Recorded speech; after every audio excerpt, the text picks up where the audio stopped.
Бүгүнкү күндө өлкө башчысынын тапшырмасы боюнча эл аралык эне тили күнү өткөрүлүп жатат. Ошол иш-чара планында биздин Эмгек социалдык камсыздоо жана миграция министрлигинин атайын ушул диаспора өкүлдөрүнө, ошол чет өлкөлөрдө жашап жаткан биздин мекендештер арасында эне тилим сыймыгым деген аттуу азыр флешмобдор жүрүп атат. Ошонун алкагында мына бүгүнкү күндө Москва шаарында жашаган биздин мекендештердин арасында ушул жерде бүгүнкү күндө ошо флешмоб эне тили боюнча флешмоб өткөзүп атабыз. Тилибизди кылымлап сактайлы, кыска өмүр өткөнчөктү жактайлы, улап кетсин тилибизди урпактар. Замандашым эне тилин барктайлы, тил сыйлаган өйдө өсүп жатпайбы, ээрчибестен өгөй тилди өзүңчө, эне тилдин тазалыгын сактайлы. Амансыңбы асыл жерим мекеним, алыстардан аксап сени эңседим, асманыңдай аска толуу булагың, жок экенин бүгүн баалап турамын. Кыргыз тилим ыйыгым бийик туткан, кыргыз тили мени сүттөй тазамага, кыргыз тилим кылымдарга мени сактап, кыргыз тилим баалуу кымбат сатылбаган. Тил болбосо акын кайдан ыр жазат, тил болбосо ырчы кайдан ырдамак, кыргыз тилим уран күчкө барабар, тил болбосо дүйнө жүзү куламак.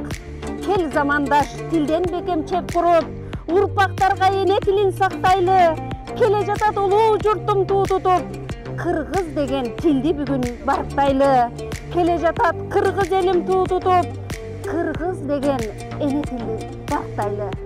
Адам эмгеги менен даңктуу. Эмгегиң шаңдуу болсо, жегениң майлуу болот. Элге берсин береке, жерге берсин береке. Ырыс алды ынтымак.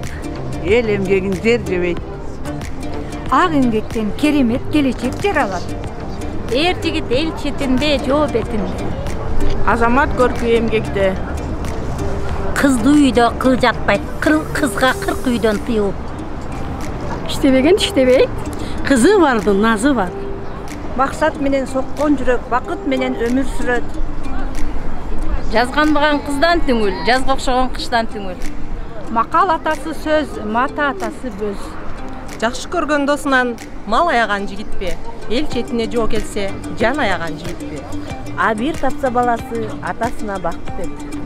Адал иштеп, ак сүйлө, Баары бир жашоо чүнчүтөт, бакыттын баарын үркүтөт. Башыңа азап түшкөндө, энеңден башка ким түтөт? Эне сага кандай мактоо жарашат, энесинден ким сыймыкты талашат. Эне менен теңдеш албайт эч бир жан, баардык мактоо сага гана жарашат. Баарыбыз мигрант болуп Москвада жүргөндөн кийин кимдир гана өз энесин, өз апасын сагынбайт. Ошо энелер жөнүндө бир куплет айтып берейин. Эне деген үйдүн куту, жанга мерим. Табылбайт дүйнөдө сенин теңиң. Бар болсоң үйдүн ичи жарык апа, баары тегиз тамак аш, Билен апа.